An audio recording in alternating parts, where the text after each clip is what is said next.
So for this offering, now I have to create its support things.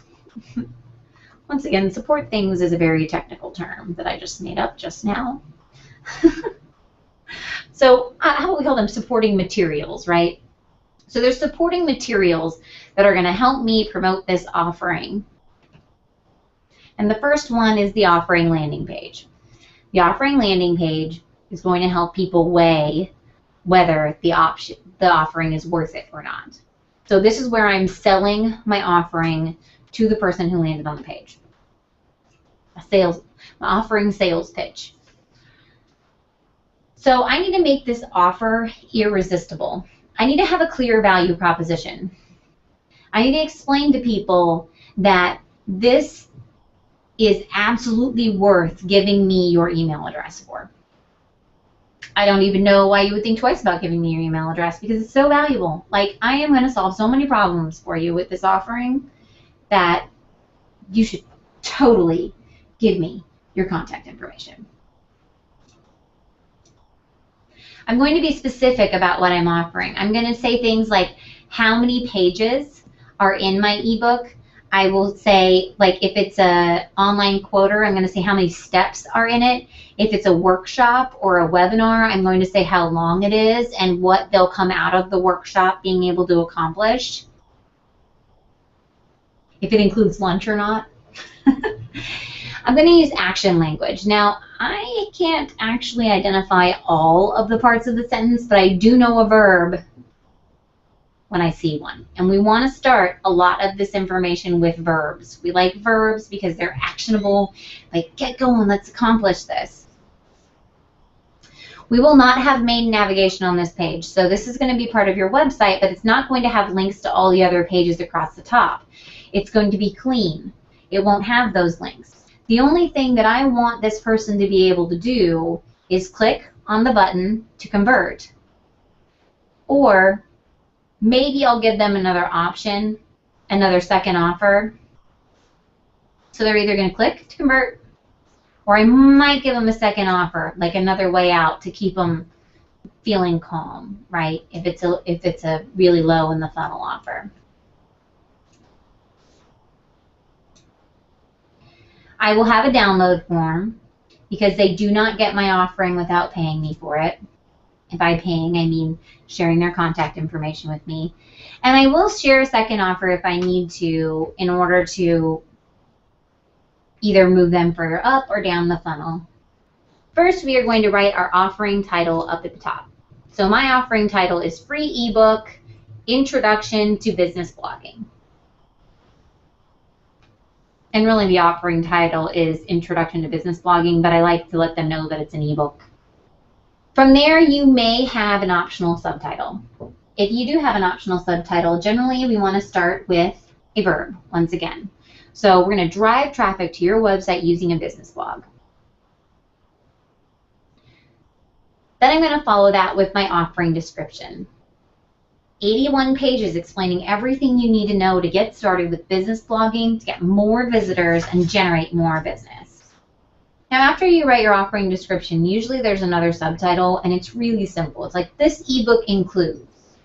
And we're going to give them 3 to 5 bullet points about what the offering contains.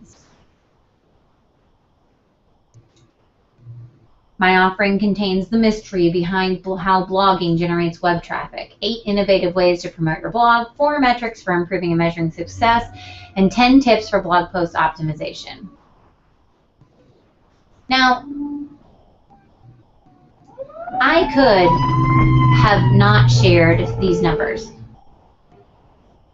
I could have just said it has tips for blog post optimization, metrics for improving and measuring success, and innovative ways to promote your blog. It's still important then, but when I give it those numbers, it becomes more specific and it adds weight and it adds importance to the information. And to get those numbers, all I did was open up my ebook and count the number of bullet points that I had underneath each one of those sections. So it wasn't hard to get it. But not sharing the actual specifics makes it seem not as important.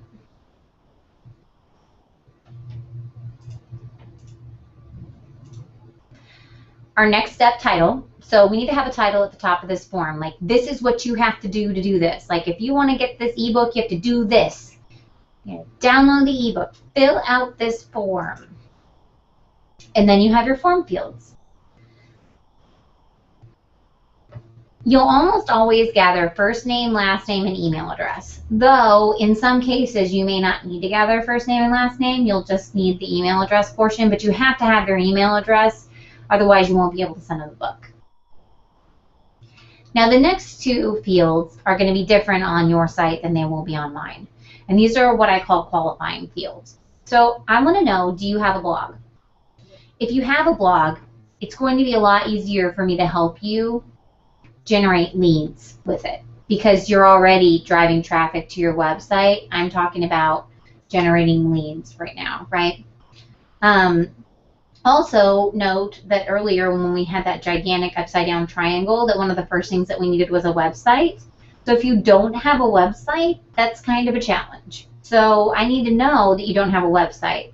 In that case, I would probably not send you any follow-up offerings about blogging. I would probably send you follow-up offerings about planning a website because that's really the first step. It's not that I can't work with you, it's that I need to work with you in a different way. Then the next thing that I like to put on there is subscribe to my blog because I'm offering them the opportunity to continue to connect with me. I probably get one blog subscriber a month, maybe, by their own free will. Most of my blog subscribers come from people who are downloading offerings from my website. They just check a box and they subscribe to the blog. So about 50% of the people who download things from my website also subscribe to my blog. What I don't want you to do is assume that because somebody downloaded something from your website, they want to get an email from you every other day, because they don't. It doesn't give you permission to put them on your email list and just bombard them. It does give you permission to, if you have something else that you think would be truly of interest to them, to email them every so often. I feel like that gives me permission to do that. However, I feel like I need to have their consent before I start emailing them every other day with my blog posts. I'd rather have you be a committed subscriber to my list than somebody who I tricked into it by offering you this awesome ebook that you can't live without. Then I have my button. The button is great. Make it start with a verb. Let them know where they're going. What are they doing next? Let's get started blogging.